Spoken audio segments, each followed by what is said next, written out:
ಅದೇ ಈಗ ನನಗೆ ಫೋನ್ ಮಾಡಿ ಹೇಳಿದ್ರು, ನನ್ನ ಭೇಟಿಗೆ ಕಾಯ್ತಾ ಇದ್ದಾರೆ.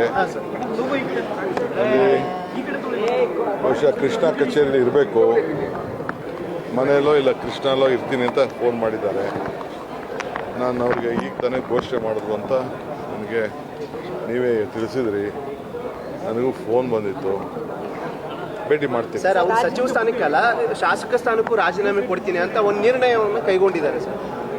ಅವರು ಮನಸ್ಸಿಗೆ ಬಹಳ ನೋವಾಗಿದೆ ಅವರಿಗೆ. ಯಾಕೆಂದರೆ ಒಬ್ಬ ನಿರಪರಾಧಿ. ನಾನು ಪರಿಶೀಲನೆ ಮಾಡಿದ್ದವನು, ಎಲ್ಲ ರಿಪೋರ್ಟು ನೋಡಿದ್ದವನು, ಎಲ್ಲರ ಜೊತೆ ಚರ್ಚೆ ಮಾಡಿದ್ದೇನೆ. ಸೊ ಅವನ್ನ ಅಪರಾಧಿ ಸ್ಥಾನದಲ್ಲಿ ಸೇರಿ ಈ ರೀತಿ ಒಬ್ಬ ದಲಿತ, ಒಬ್ಬ 4 ಬಾರಿ ಗೆದ್ದಂಥ ಒಬ್ಬನಿಗೆ BJPಯವರು ನಡ್ಕೊಂಡಂಥ ರೀತಿ ಇದೆಯಲ್ಲ, ಅದು ಅವನೊಬ್ಬಂಗೆ ಅಲ್ಲ, ಇಡೀ ಜನತೆಗೆ, ಬಡ ಜನತೆಗೆ ಎಲ್ಲರಿಗೂ ಕೂಡ ಇವತ್ತು ನೋವು ಉಂಟಾಗಿದೆ.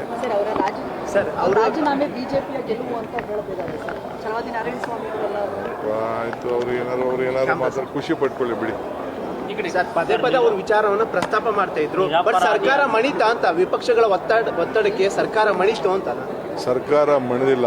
ಒಬ್ಬ ಕಾರ್ಯಕರ್ತ, ನಿಷ್ಠಾವಂತ, ಒಬ್ಬ ಪಕ್ಷದ ಮುಖಂಡ ಪಕ್ಷಕ್ಕೆ ಮುಜುಗರ ಆಗಬೇಕು ಅಂತ ತೆಗೆದುಕೊಂಡಂತಿರೋ ತೀರ್ಮಾನ.